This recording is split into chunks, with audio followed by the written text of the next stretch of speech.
उद्घाटनाच्या कार्यक्रमासाठी लावलेले माननीय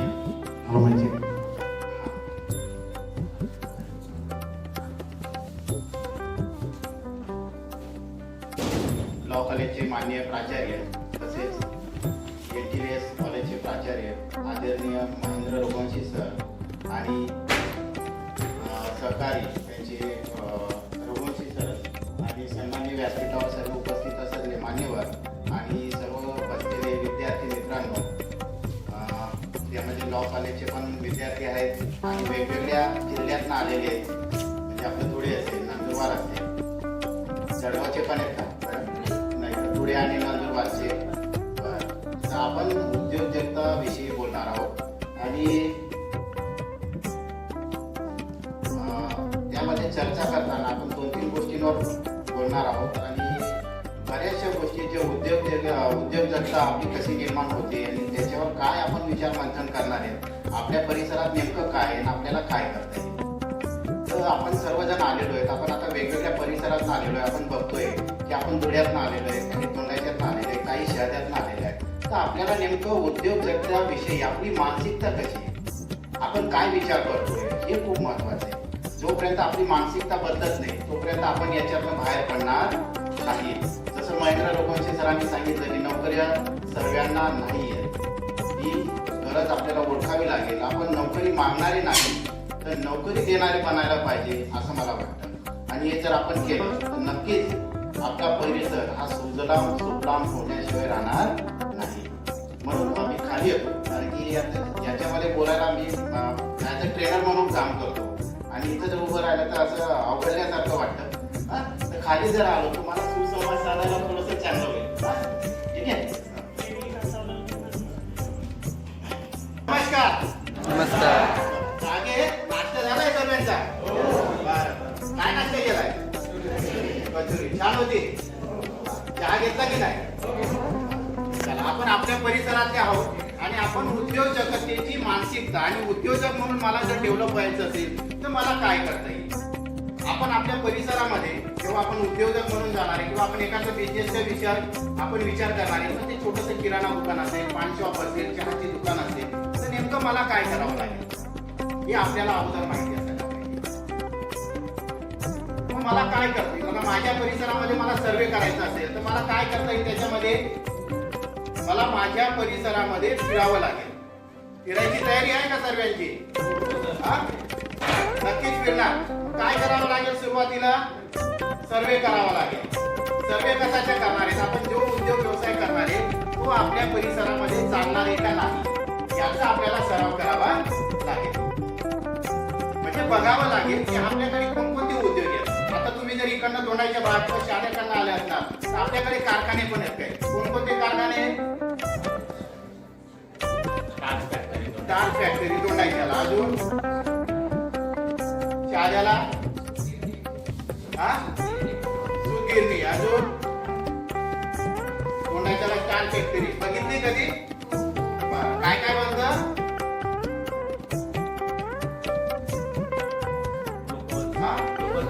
ग्लुकोज पावडर, अजून स्टार्च, अजून आपण जेव्हा उद्योजक म्हणून जाणार, जेव्हा विचार करणार आहेत ना नेमकं आपल्या परिसरात काय म्हणतं, आपल्याला काय बिझनेस करायचा आहे. बिझनेस साठी हजारो आयडिया आहेत. आपण असं म्हणू शकत नाही की एकच आयडिया आहे. आपल्या परिसरामध्ये जर शुगर फॅक्टरी असेल तर नेमकं त्याच्यात प्रोडक्ट कोणकोणते आहेत हे सुद्धा आपल्याला माहिती असायला पाहिजे. जसं तुम्ही सांगितलं स्टार फॅक्टरी, तिथं स्टार्च बनते मक्यापासून, तेल बनतं, नंतर ग्लुकोज बनतं, ग्लुकोज लिक्विड बनतं, नंतर तिथं जवळजवळ पहिले 30 ते 40 प्रोडक्ट बनत होते, आता 3 ते 4 प्रोडक्ट तिथं बनतात. असे वेगवेगळे आपण जेव्हा अभ्यास करतो ना तेव्हा या गोष्टी लक्षात येतात. मग आता मला बिझनेस साठी काय करायचंय? पहिले मला माझा बिझनेस कोणता करायचा आहे माझ्या परिसराच्या हिशोबाने मला ते निश्चित करावं लागेल. जर मी माझ्या परिसरामध्ये कुठलाही काही बिझनेस आणला, जसं रघुवंशी सरांनी सांगितलं, तर तो सर्व मधलं तो काय असेल ते काढून घेऊन गेला. तसं होता कामा नाही. आपल्याला बिझनेस जर करायचा असेल तर नेमका मला काय बिझनेस करायचा हे ठरवावं लागेल. तो माझ्या परिसरामध्ये योग्य आहे का नाही हे आपल्याला विचारावं लागेल. आणि जेव्हा आपला बिझनेस फायनल ठरेल त्यावेळेस त्याच्यासाठी भांडवलाचा विचार करावा लागेल. मग भांडवल कसं राहणार आहे, कुठून येणार आहे, या सर्व गोष्टी आपल्याला माहिती असल्या पाहिजे. जेव्हा भांडवलाचा विचार करतो, माझं ते एक नेहमी म्हणणं असतं की जेब में गांधी हो ना हो, जेब में गांधी हो ना हो, पर आग दिल में होनी चाहिए. जेव्हा आपण बिझनेस करतो ना, ते आग आपल्या अंदर असं मधून यायला पाहिजे की नाही मला काहीतरी करायचंय. मला त्याच्यासाठी माझं प्रोपोजल बनवावं लागेल. प्रोजेक्ट प्रपोजल असेल तर मला काय काय लागतं त्या सगळ्या गोष्टींचा अभ्यास करावा लागेल. बऱ्याच जण म्हणतात कर्ज मिळतंय, ह्या योजनेत नाही, त्या योजनेत नाही, तिकड नाही, इकड नाही. तर इथं बसलेले बरेच प्रोपोजल तसे घेतात की मला फक्त कर्ज पाहिजे. काय करायचं मला माहिती. त्याने टाकलेला ना शेळ्या असतील, बकऱ्या असतील, मेंढ्या असतील, गाई असतील. पण नेमकं करायचं काय, किती घेणार आहे, काय घेणार आहे. बिझनेस वाईट नाहीये, आपण त्याला वाईट करून टाकतो. नेमकं म्हणून मला काय करायचं हे आपल्याला ठरवावं लागेल. मग प्रोजेक्ट प्रपोजल आपल्याला तयार करावं लागेल. आपल्याला कोणत्या बँकेशी लिंक करायचं हे आपल्याला बघावं लागेल. ती बँक देणार आहे की नाही देणार हे सुद्धा बघावं लागणार. आपलं गाव डिफॉल्ट आहे का नाही ते सुद्धा बघावं लागेल. गाव जर असेल तर ते म्हणतात बँकेवाले आपण सर्व तयारी करतो, बँक आपल्याला वर्षभर फिरवते, 2 वर्ष फिरवते, कर्ज मंजूर होत नाही. मग आपल्या अशा वेळेस आपल्याला हताशा, निराशा निर्माण होते. नको काय विचार, माझी नोकरी बरी होती, आतापर्यंत लागली असती कुठं.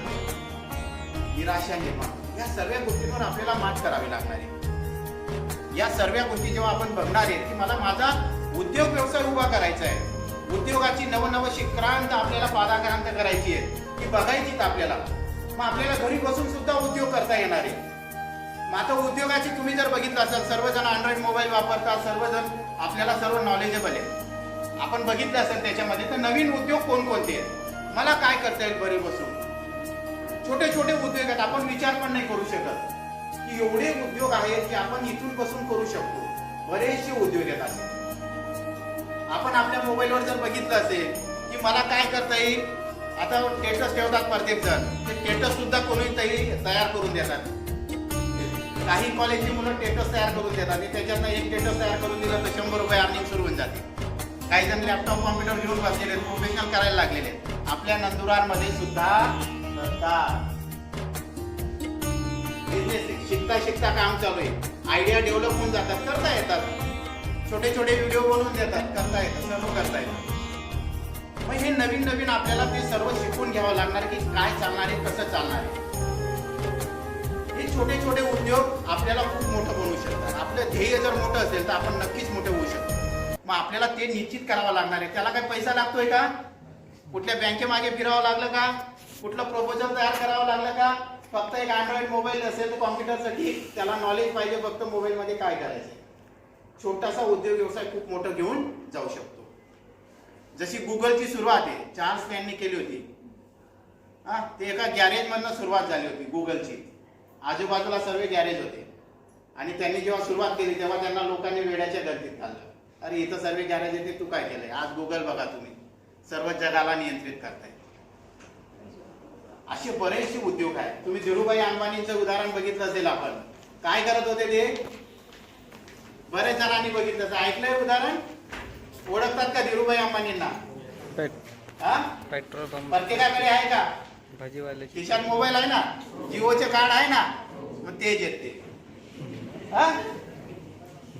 काय होतं त्यांच्याकडे, काही नाही. पेट्रोल पंपवर काम करणारे, भंगारचा व्यवसाय करणारे. त्यांनी काय केलं, हार नाही मानली. बघितलं त्यांना, त्यांची परिस्थिती वाईट होती पण त्यांच्या डोक्यात बिझनेस करायचं कुठून जात नव्हतं. त्यांना असं वाटत होतं मला बिझनेस करायचा आहे. त्यांचा नेहमी माइंड गुजराती माइंड होता. त्यांना असं वाटायचं मला बिझनेस करायचंय, मला इथं थांबायचं नाही. मग ते पेट्रोल पंपावर काम करता करता, भंगारचा व्यवसाय गोळा करता करता त्यांना असं वाटलं की मला बिझनेसच करायचंय. त्यावेळी चहा त्यांना 25 पैसे का 50 पैशाला मिळत होती. पण समोर एक चांगलं रेस्टॉरंट होते, तिथं काही बिझनेसमॅन लोक यायची, मोठमोठी लोक यायची. त्यांचा पगार कमी होता पण ते 1 रुपयाची चहा प्यायला तिथं जायचे. का, कारण की हे लोक काय विचार करताय, बिझनेसची आयडिया कशा मांडताय हे शिकण्यासाठी त्या दुकानावरती 1 रुपयाची चहा प्यायला जात होते. या पद्धतीने त्यांनी आपली सुरुवात केली. त्यांनी जेव्हा ते गुजरातमध्ये जेव्हा सुरुवात केली तर त्यांना एक भंगारमध्ये जाणारी, केला सिम म्हटलं जायचं, जे आपण वापरतो त्याला तिकडे केला सिम म्हटलं जायचं. मग त्यांना ते भंगारमध्ये असणारी फॅक्टरी त्यांनी विकत घेण्याचा प्रयत्न केला. त्याची किंमत जास्त म्हणून त्यांनी भाड्याने घेण्याचे त्याला ठरवलं. 2-3 मित्र आले आणि त्यांना कमीत कमी त्यांनी 3-4 मित्रांनी मिळून तिला 3 ते 4 महिने दुरुस्त केलं. किती महिने दुरुस्त केलं? 3 ते 4 महिने दुरुस्त. मग त्यांनी काय ठरवलं की याला स्वस्त करून विकायचं, नफा बघायचा नाही, आपलं प्रोडक्शन जेवढं निघतंय ना याच्यातनं आपलं घटतंय ना एवढं आपण करायचं. मग त्यांनी त्याचा रेट कमी केला. काय केला त्यांनी? रेट कमी केला आणि कपड्याची जी गुणवत्ता आहे ती खूप चांगली ठेवली. त्याच्यातनं असं झालं, लोकांचे 4 चाले विकले जात होते, यांचे 10-15 चाले गेले विकायला. मग यांचं प्रमाण विक्रीचं वाढलं, म्हणून नफ्याचं प्रमाण थोडंसं का असेना वाढलं. मग यांना वाटलं की नाही, मग पैसा कमी पडतोय, म्हणून त्यांनी तिथल्या तिथं शेअर मार्केटची कल्पना मांडली. लोकांकडनं सांगितलं तुम्ही मला पैसे द्या, मी तुम्हाला पैसे दुप्पट करून देतो. लोकांकडनं इमानीद्वारे पैसे घेतले. शेअर मार्केटची संकल्पना तिथं रुजवली गेली आणि ते पैसे घेऊन लोकांकडनं त्या कॉर्पोरेशनने, लोकांच्या कॉर्पोरेटने त्या कंपन्यांमधून त्यांनी पैसा गुंतवला आणि हा म्हणता रिलायन्सचा एकदम मोठा बिझनेस उभा राहिला. आज जगातल्या 10 पहिले जे बिझनेस आहेत त्याच्यामध्ये रिलायन्स नाव. आपण विचार करू शकतो, एक छोटासा बिझनेस होता पण त्यांनी केवढा मोठा केला. आज आपल्या सर्वांकडे ते आहे. बिना जिओचं कोणीच नाही, तर सर्वांकडे जिओचं कार्ड सापडेल आपल्याला. का? तर त्यांनी विचार केला तसा, त्या विचारात आज एवढी प्रगती झाली. त्यांची 2 मुलं काम करतात, एक अनिल अंबानी आणि एक मुकेश अंबानी. मग याचे प्रकारे त्यांनी आपले बिझनेस उभं केलं. मग आपण जर आपला बिझनेस जर असेल, आपला आदिवासी जिल्हा असेल किंवा आपण आता नंदुरबार आपलं धुळे जर म्हटलं तर पाण्याची कमतरता खूप असते, तर मग आपल्या दोन्ही जिल्ह्यांमध्ये काय असतं, पाणी नाहीये. उद्योग कोणता उभा करायचा इथपासून समस्या निर्माण होते. मला उद्योग व्यवसाय जर करायचा असेल तर पहिले माझ्या जिल्ह्याचा अभ्यास करावा लागतो की माझ्या जिल्ह्यामध्ये मी कुठला व्यवसाय करू शकतो. आपल्याकडे सर्वात जास्त उत्पन्न कोणाचं होतं? सीताफळाचं होतं. धडगावकडे म्हणा, अक्कलकोयाकडे म्हणा, सीताफळ साठी भरपूर उत्पन्न आपल्याकडे होतं. मग सीताफळावर प्रक्रिया करण्यासाठी मला कोणकोणते उद्योग आणि व्यवसाय त्याच्यावर आधारित करता येईल का? मग आपल्याकडे अजून तसा एकही उद्योगधंदा व्यवसाय उभा राहिलेला नाहीये. 10 रुपयाला तिथं टोपलंभर सीताफळ मिळतील, पण त्याच्यावर आधारित उद्योगधंद्याची मानसिकता अजून आपल्यामध्ये रुजलेली नाहीये. ती रुजवावी लागणार. आपल्याकडे महाबळेश्वर पेक्षाही चांगल्या क्वालिटीचे स्ट्रॉबेरी आपल्याकडे उपलब्ध आहे. त्याची क्वालिटी, साईज, चव एकदम चांगली आहे. तुम्ही जर महाबळेश्वर केले, माथेरानकडे गेले, एवढी क्वालिटी त्यांची नाही, एवढी सुपिरियर क्वालिटी आपल्या मुलगी परिसरामध्ये जे स्ट्रॉबेरी उत्पादित होते त्याची एवढी चांगली क्वालिटी. पण त्याच्यावर आधारित उद्योग व्यवसाय नाहीये. चॉकलेट बनत नाही, काहीच नाही, त्याच्यावर आधारित एकही उद्योग नाही. नुसतं त्याचा रस काढून तो बल्ब जो असतो तो जरी विकला तरी आपल्याला खोऱ्याने पैसे ओढता येणार, पण त्याच्यासाठी आपल्याकडे मानसिकता नाहीये. ती रुजवण्याची गरज आहे आणि ती रुजवणं खूप गरजेचं आहे. आपल्याकडे आंब्याचं उत्पादन पहाडामध्ये खूप होतं की नाही होतं? जळगाव तालुक्यातले कोण इकडे येतो का आंबा? हा, घरापासूनच आंब्याचं झाड आहे तर शेतापर्यंत आंबेच आंबे. मग आंब्यापासून आपल्याला काय निर्माण करता येणार आहे? फक्त एकच गोष्टीचं उत्पादन होतं. काय करतात?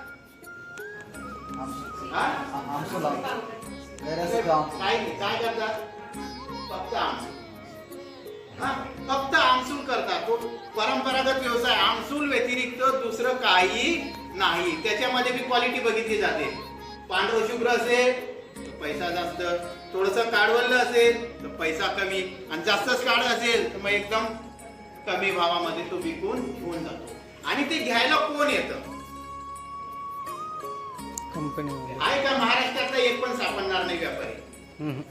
सर्व व्यापारी गुजरातचे. इथून त्याचं काय करतात आपल्याला माहित नाही. म्हणून आपली मानसिकता बदल करणं गरजेचं आहे. आपली मानसिकता बदलणं आपल्याला खूप गरजेचं आहे. वारंवार सांगतोय का त्याच्यापासून काय तयार करता येईल? आपल्याला पावडर तयार करता येणार आहे. आपण पावडरचा एकही कारखाना नाही, कोणी सांगितलं बी नाही. जिल्ह्यामध्ये आपला उद्योग इथं निर्माण होणार आहे की मँगो पासून आपल्याला जो आंबा येतोय दर्जेदार आंबा आहे आपला, त्या आंब्यापासून आपल्याला पावडर तयार करता येणार आहे. आपल्याला पावडर तयार करण्याबद्दल वेगवेगळ्या कल्पना आपल्याला जिल्हा उद्योग केंद्र असेल यांच्याकडनं आपल्याला मिळू शकतील. त्याच्यासाठी आर्थिक सहाय्य आपल्याला मिळू शकतं, पण आपली मानसिकता बदलणं गरजेचं आहे. मग ते सीताफळाच्या बाबतीत सुद्धा लागू होईल. बरेचसे असे आयुर्वेदिक प्रोडक्ट आहेत, मी आपल्या जिल्ह्याविषयी बोलतोय, बरेचसे असे आयुर्वेदिक प्रोडक्ट आहेत जे आपण तयार करू शकतो, पण आपण त्याच्याविषयी कधीही विचार करत नाही. सीताफळ असेल तर सीताफळापासून आपल्याला गर असेल, त्या गरापासून आपल्याला पावडर निर्माण करता येईल, तो एक व्यवसाय आहे. सीताफळ असेल तर त्याच्यापासून सीताफळाचं सीतोफलादी म्हणून चूर्ण बनतं, जे खोकल्यासाठी वापरलं जातं आयुर्वेदामध्ये, आणि त्याची डिमांड खूप आहे. ते पावडर आपल्याकडे तयार होत नाही, ते कोणीतरी दुसराच आपल्याकडनं गाड्या भरून भरून घेऊन जातो, आपल्याला माहित नाही काय करतात असं. ते उद्योग व्यवसाय आपल्याकडे चालू शकतात. आपल्याला रॉ मटेरियल जो प्राथमिक व्यवसायामधून आपल्याला जे कमी किमतीमध्ये मिळणार आहे ते आपल्याकडे उपलब्ध आहे, पण आपण त्याचा विचार करत नाही. आपली मानसिकता तशी जोडलेली नाही. म्हणून नुकसान कोणाचं होतं? आपलं होतं. कधीही प्राथमिक व्यवसायामध्ये नेहमी नफा कमीच असतो. त्याच्यावर आधारित प्रक्रिया केलेले उद्योगात जर आपण उत्पादन केलं आणि त्याच्यावर जर आपण आधारित एखादा व्यवसाय जर निर्माण केला तर त्याच्यावर मिळणारा नफा हा खूप जास्त असतो, खूप जास्त असतो. आपण याच्याबद्दल विचार करायला पाहिजे. आपली मानसिकता आपण बदलणं गरजेचं आहे. बरेचसे असे आयुर्वेदिक प्रोडक्ट आहेत जे आपल्याकडे खास करून धडगावच्या साईडला, मोलकीच्या साईडला, अक्कलकोटच्या साईडला बऱ्याचशा जडीबुटी आहेत जे आयुर्वेदामध्ये वापरल्या जातात. कोणीतरी येतं, ते सांगतं की एवढं गोळा करून घ्या, आपण तेवढं मोजून देतो, त्यांना देऊन टाकतो, पण त्याचे वापर आणि काय आहे आपण ते बचत गटाला जर सांगितले, उद्योग व्यवसाय बचत गटाच्या मार्फत त्याची पॅकेजिंग, क्वालिटी चेकिंग चेक केली व्यवस्थित तर कोणीही विकत नाही. पण हे गोष्टी होताना दिसत नाहीये. आपल्याकडे तसंच भरपूर उत्पादन कपाशीचं होतं, पण कपाशीवर आधारित फक्त एकच उद्योग आहे, तो पण कसा चालतो, रडत लंगडत कसा तरी चालू असतो. किती लोक काम करतात आपल्याला माहित नाही. पुसण्याची फॅक्टरी काय आहे, सूतगिरणी फक्त सूत काढून देऊन देतात, माहिती आपल्याला.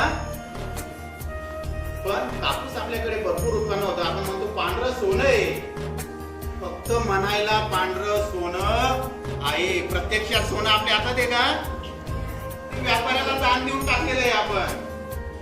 आपण कोणाला दान देऊन टाकलेलं आहे? व्यापाऱ्याला दान देऊन टाकलेलं आहे. जर कापूस आपल्याकडे आहे तर मग त्याच्यावर प्रक्रिया करणारे उद्योग आपल्याकडे व्हायलाच पाहिजे.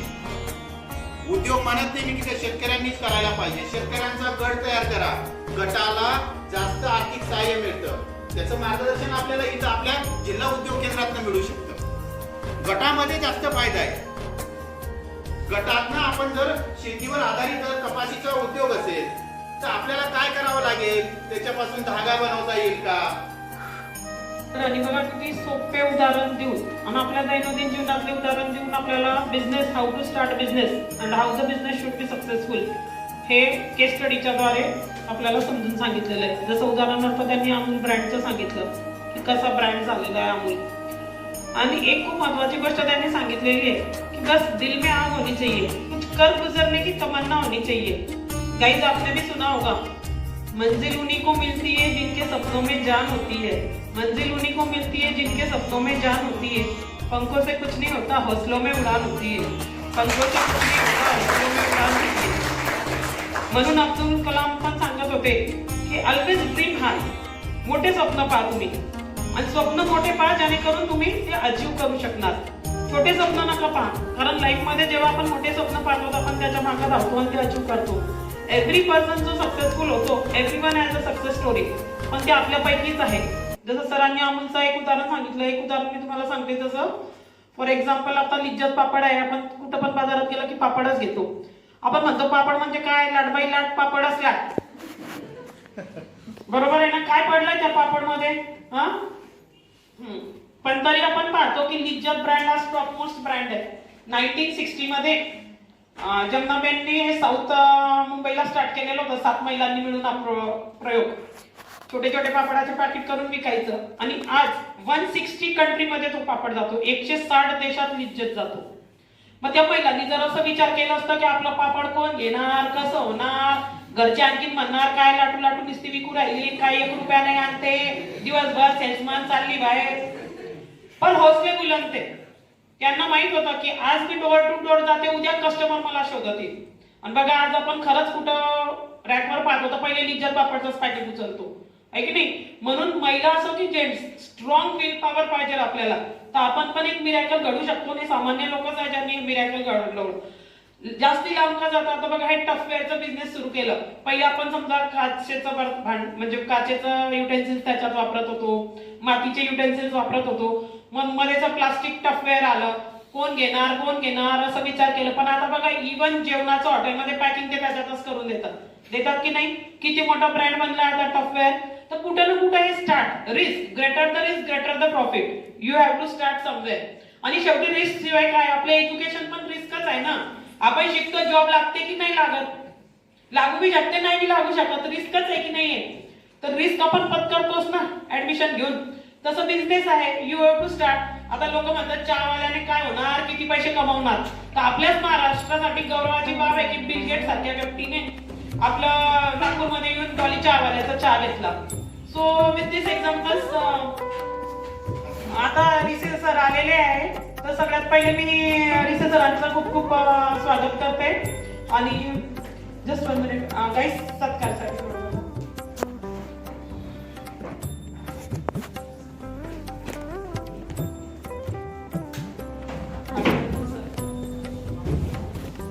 दर्शन देण्यासाठी 1 मिनिटाचा डिले न करता 20 वर्षांपासून एका मागे एक रेडी आहे. नाही तर लोकांना एवढ्या मोठ्या लोकांची भेट घ्या, अपॉइंटमेंट घ्या, लवकर उपलब्ध होत नाही. पण आपलं खरंच भाग्य तोर आहे की आपल्याला असे डिग्निटरीज ऑन द डायस भेटले की जे आपल्या एका शब्दासाठी इतक्या लवकरात आपल्याला कन्सेंट मिळाली आणि लगेच त्या कार्यक्रमाला मार्गदर्शन देण्याची त्यांनी स्वीकृती दर्शवली. तर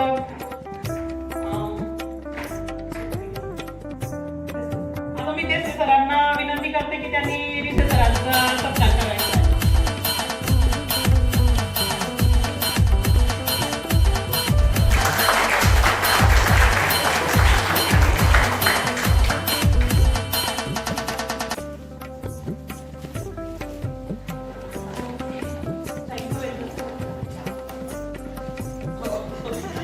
हे बघा सरांचा आणखीन एक क्लास वाटते की चायवाला, डॉली चायवाला जैसा आहे तो चायवाला पंतप्रधान पण झाले म्हणजे नरेंद्र मोदी. इसलिए चाय बेचते बेचते भी इंसान काही बोल सकता है, सरांनी सांगितलं. आता तुमचं जास्त वेळ न घेता मी सरांना विनंती करते की सरांनी तुम्हाला मार्गदर्शन करायचं.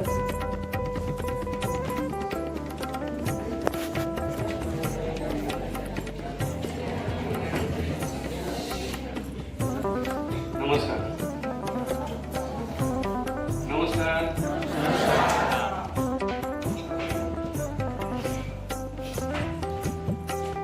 भावी वकील आहात सगळे.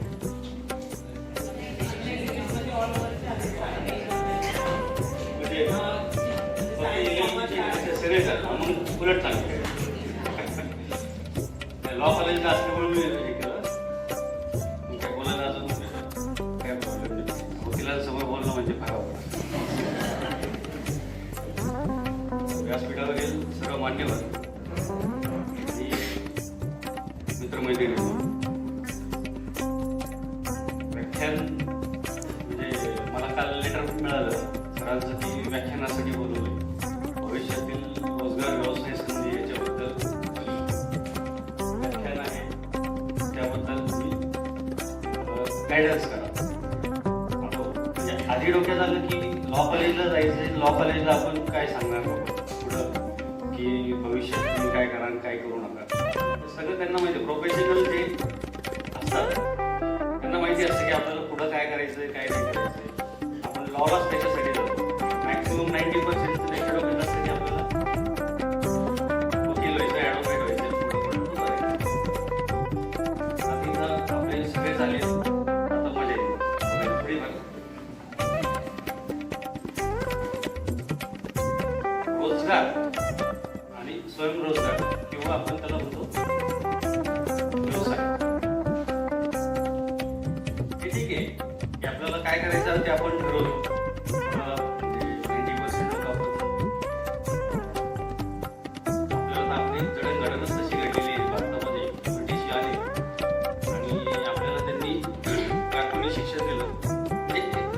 तेच म्हणतात जेवढे आतापर्यंतचे मान्यवर आहेत, मोठे होऊन गेलेले विचार होतात, की आपल्याला त्यांनी एक काय म्हणतात कारकुनी शिक्षणाची पद्धत आपल्याला लावून दिली. म्हणजे आपण शिकायचं तर दुसऱ्यासाठी शिकायचं. बरोबर आहे की नाही? तुम्ही आज काही जरी झालं तर दुसरीकडे नोकरी करायची म्हणजे ते दुसऱ्यासाठी शिकतात. आम्ही सुद्धा कारकुनच एक प्रकारचं. आम्ही शिकलो, अभ्यास केला, सरकारी नोकरी झालो, सरकारी कारकून झालो. तर याच्या पुढे जाऊन आपल्याला आता म्हणजे आम्ही असं सांगतो, म्हणजे सरकारच सांगतं की आता तुम्ही नोकरी करण्यापेक्षा नोकरी देणारे व्हा. म्हणजे व्यवसायाकडे तुम्ही म्हणजे पाऊल टाका. कारण एक व्यवसाय उभा राहिला तर त्याच्या मग हजारो हात उभे राहतात. तशा पद्धतीने आपल्याला जडणघडण केली पाहिजे. भरपूर सरकारी त्याच्या स्कीम आहेत. त्या स्कीम म्हणजे विचार झाल्याचे हे नाही. मग ज्याला खरं व्यवसाय करायचा असतो ना तो नाही शिकतो, त्या स्कीमचा लाभ घेतो आणि पुढे जातो. म्हणजे आज जवळपास आपल्या गव्हर्नमेंटचे जे 10 ते 15 डिपार्टमेंट असे की ते वेगवेगळ्या स्कीम व्यवसायासाठी राबवतात. झेडपी म्हणा, DIC म्हणा, आमचं डिपार्टमेंट आहे सोशल वेलफेअर किंवा महिला बाल कल्याण आहे, विविध महामंडळ आहे, सगळ्यांकडे स्कीम. फक्त आपण तिथं पोहोचणं गरजेचं असतं. तर एवढ्या मी काय खोलात आता ते तुम्हाला त्याच्याबद्दल सांगत नाही. फक्त आता आलोचे काहीतरी सांगितलं म्हणजे एक थोडंसं मोटिवेशनल बोलायचं, जेणेकरून आपल्याला स्वजागृत झाला पाहिजे, एवढीच माझी आशा आहे. आणि तुम्हालाही काहीतरी बरं वाटलं पाहिजे. कारण व्याख्यान किंवा काहीतरी ऐकायची मानसिकता मुलांमध्ये नसते. काही वर्षापूर्वी मी पण तिकडे होतो, पण म्हणजे इकडच्या लोकांचं ऐकायचं म्हणजे निम्म लक्ष आपलं बाहेर असतं, निम्म लक्ष इकडे असतं, वेगळे विचार चालू असतात. पण नंतर जसं भविष्यात पुढे जात राहतो तेव्हा लक्षात येतं नाही राहू त्यांचं आपण ऐकलं असतं तर कदाचित आपण 2 पावलं आधीच पोहोचलो असतो. म्हणजे जर मी MPSCला म्हणजे आता माझा जर विचार केला तर मी साधारणतः 99 साली मी डिप्लोमा मेकॅनिकल इंजिनियर झालो. तेव्हा आमचा एक बंधू ॲग्रिकल्चरमध्ये होता, तो MPSC करत होता. MPSC काय असते तेव्हा कळलं मला. मग त्याच्यासाठी डिग्री महत्त्वाची. मला म्हणलं आता नाही ना आपल्याला म्हणजे फौजदार व्हायचं असं डोक्यात. डिग्री करायची तर यशवंतराव चव्हाणमध्ये मी बाहेरून डिग्री करायला चालू. म्हणजे डिप्लोमा सेकंड इयर आणि डिग्रीचं फर्स्ट इयर माझं पॅरलल चालू होतं ओपन युनिव्हर्सिटी. म्हणजे इकडे डिप्लोमा झालं, दुसऱ्या वर्षी मी लगेच डिग्री घेतली. आणि जोशमध्ये पहिली MPSC लगेच चालू केली, अभ्यासाला लागलो. पहिल्या याच्यात फेल झालो, परत बाहेर पडलो, अभ्यास करू. पण त्या काळी जर मी असे वेगळे व्याख्यान किंवा कोणाचे ऐकले असते तर मी कंटिन्यू राहिलो असतो आणि कदाचित त्याच 2-3 वर्षात मी पोस्ट काढली असते. कारण आपण म्हणतो ना पहिल्याच याच्यात अपयश आले की आपण मागं गेलो संपविषयी. तर परत मला MPSC द्यायला बरेच अडथळे निर्माण म्हणजे काय म्हणतो आपण कारणं तयार झाली. आणि मी 25व्या वर्षी परत मी MPSCचा अभ्यास करून पुढच्या 2-3 वर्षात ती पोस्ट काढली. पण मधले 5 वर्ष इतके भयानक संघर्षाचे गेले. तिथं जर मी कोणाचं ऐकलं असतं, कोणाचा गायडन्स भेटला असता तर मी 100% मी त्याच वेळेस जात असतो. इथं चुकतं काय आपलं, इथं चुकतं की आपण ऐकत नाही. कारण आपलं ते वयच तसं असतं, ऐकायचं नाही, आपलं ऐकायचं असतं, आपण ऐकवायचं असतं. बरोबर आहे. तर आपण आत्ता अशा वयात आहेत की आपण आता सध्या ग्रॅज्युएट करताय, तुम्ही MPG करत असाल. तुम्हाला जे करायचं ना काही करा, व्यवसाय करा, नोकरी करा, तुम्ही आत्ता ठरवा तुमचं ते स्वप्न बघायला चालू करा. म्हणजे ते जोसेफ मर्फीचं मी काल पुस्तक वाचत होतो. म्हणजे त्याचं मराठीत असं आहे की स्वतःवरील विश्वास असं ते पुस्तकाचं पती आहे. त्याच्यात त्यांनी तेच दिलेलं, तुमचा दृष्टिकोन तुम्ही पॉझिटिव्ह ठेवा, तुमचे विचार पॉझिटिव्ह ठेवा आणि स्वप्न बघायला सुरुवात करा. जे काय करतात, जे काय करायचंय ते व्हिज्युअलाइज करायला शिका. ही जी थेरी आहे ना ही सगळ्यांनी अनुभवलेली थेरी आहे. म्हणजे आपण जर शिवाजी महाराजांचा जर विचार केला तर त्यांना लहानपणापासूनच जिजामातांनी स्वप्न दाखवायला लागले की आपल्याला स्वराज्य उभारायचंय. स्वराज्य कसं असेल हे वयाच्या त्यांना साधारणतः 7व्या-8व्या वर्षापासून त्यांनी रामराज्याची कल्पना दिली जिजामातांनी की असं पाहिजे, असं पाहिजे, हे व्हिज्युअलाइज करायला लागलं. म्हणजे आपल्याला कुठं बाहेर देशाची थेअरी शिकायची गरज नाही. आपल्या महाराष्ट्रात घडलेली घटना आहे शिवाजी महाराजांच्या बाबतीत. हे करता करता त्यांना 16व्या वर्षी उजाडलं, पण तोपर्यंत त्यांचं सगळं स्वराज्याची कल्पना पूर्णपणे माइंडसेट झालेली होती की आपल्याला असं स्वराज्य करायचंय, आपल्याला अशा पद्धतीने पुढे जायचंय, पण असं आठवडे पार करत पुढे जातात. त्यांनी 16व्या वर्षी शपथ घेतली आणि तिथून पुढे त्यांचा संघर्ष सुरू झाला. म्हणजे त्यांची व्हिज्युअलायझेशनची प्रक्रिया आहे. म्हणजे आपण जे म्हणतो ना, लहान मुलं जे असतात ना 14 वर्षापर्यंत इतकी जबरदस्त ग्रास्पिंग पॉवर असते 8वी पर्यंतच्या मुलांची, की तुम्ही जे ठरवलं ना तर 100% पूर्ण होतं. तसंच आपणही, म्हणजे ही थिअरी इतकी सुंदर आहे म्हणतो, लॉ ऑफ अट्रॅक्शन असे बरेच सारे शब्द आहेत, किंवा एक व्हिज्युअलायझेशन थिअरी, मॅनिफेस्टेशन बरोबर. तर आता मी अनुभवलेली म्हणून मी सांगतो. मी परत 25व्या-26व्या वर्षी मी परत याच्यात उतरलो. मी अक्षरशः ना रात्री झोपताना म्हणा काय म्हणा, मी असं लिहून ठेवलेलं होतं मी बनणार, मी करणार. मी स्वतः अधिकाऱ्यासारखं वागायला लागलो, नसताना सुद्धा अधिकाऱ्यासारखं वागायचं राहायचं. हे जे आहे हे आपल्या भिनवायचं. त्याच्यासाठी आपल्याला आहे ना सर्वात महत्त्वाचा विषय असतो की कॉन्फिडन्स, आत्मशक्ती हे निर्माण करतात. आत्मशक्ती, आत्मबल जे म्हणतो आपण, एक साधं उदाहरण आहे त्याचं. एक गोष्ट आहे बघा, एक माणूस 2 पक्षी आणतो, त्या एका माळ्याला ट्रेन करायला देतो, याला उडवायला शिकावं. दोन्ही पक्षी सारख्याच व्हायचे असतात, पण एक पक्षी चांगला उडतो हवेत आणि एक पक्षी उडत नाही. कालांतराने हा का उडत नाही असं त्यांच्या डोक्यात येतं. म्हणजे त्या माळ्याच्या लक्षात येतं का बरं उडत नाही, कारण तो त्याला सगळं जागेवर भेटत असतं, खायला प्यायला, फांदीच सोडत नाही. पण तिच्या डोक्यात येतो तो फांदी तोडतो, फांदी तोडला की तो आपोआप उडायला लागतो. मग त्याला त्याची बद्दलची शक्तीच माहिती नसते की आत्मशक्ती की मी उडू शकतो. त्याच्यामुळं म्हणजे आपण जे कोशात असतो ना ते कोश सोडणं गरजेचं असतं. आणि जेव्हा आपण कोश सोडतो, कोश म्हणजे एक साधं हे बघा, आकाशी झेप घेरे पाकर थोडी सोन्याचा पिंजरा. म्हणजे आपण जेव्हा घरात असतो, आपण जोपर्यंत आपला पिंजरा सोडत नाही, घर सोडत नाही, तोपर्यंत आपल्याला आकाशात झेप घेता येत नाही. म्हणजे याचा अर्थ असा आहे की तुम्ही तुमचं जे कवच आहे ते तोडलं पाहिजे, तरच तुम्ही तुमची आत्मशक्ती प्रबळ करू शकता. आता याच्यासाठी आपल्याला सांगत या कवितेमुळेच मी आज ते असं म्हणलं. मी अशा तऱ्हेच म्हणलं होतं की मी पूर्णपणे बेरोजगार आणि काहीच करत नव्हतो, म्हणजे घरच्याची मतभेद वगैरे असं होतं. पण अशाच काळात मी नगरसाहेब होतो.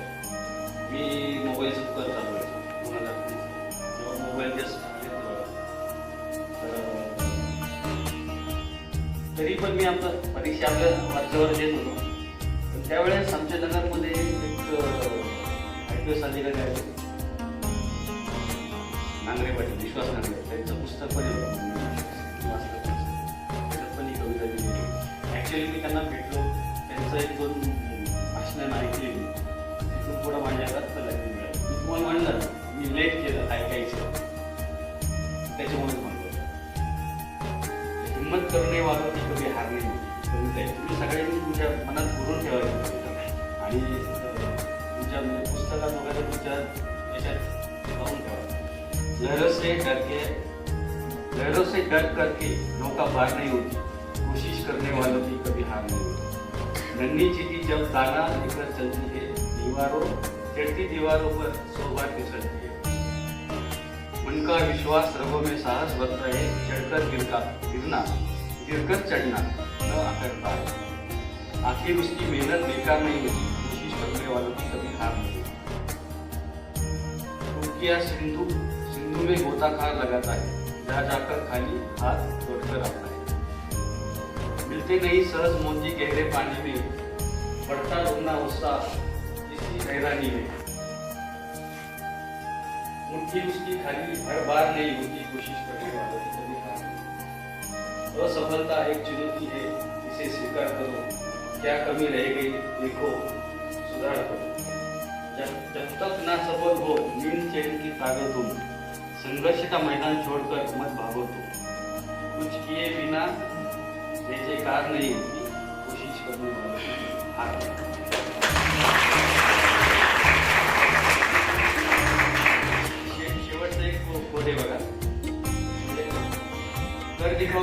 ऐसा कर दिखाओ, कुछ ऐसा दुनिया करनी चाहिए आपको। Thank you.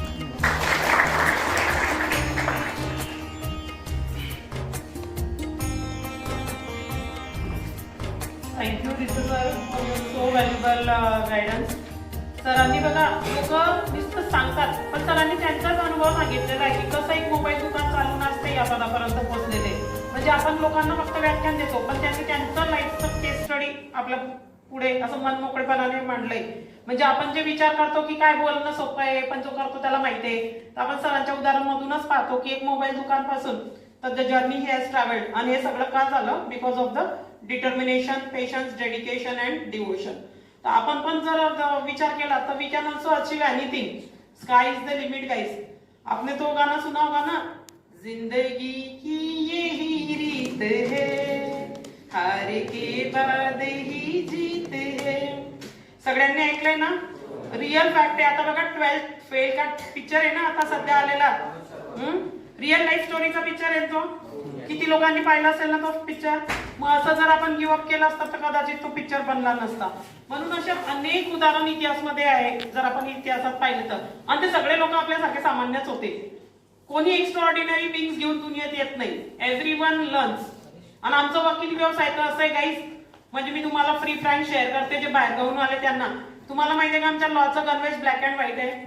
आमचं जीवन काहीच नाही, फक्त ब्लॅक अँड व्हाईट. मर्डर, डकैती, चोर, बस. हे सेक्शन, हे कलम, हे मृत्यूदंड, हे शिक्षा, बस. जीवन मध्ये कलर काहीच नाही. म्हणजे काय वकीलचं जीवन कलरफुल नाही का? पण त्या ब्लॅक अँड व्हाईट मध्ये be we have to search where the colour lies. बरोबर आहे ना? म्हणून आज मॅडम ब्लॅक अँड व्हाईट नाही कलर मध्ये.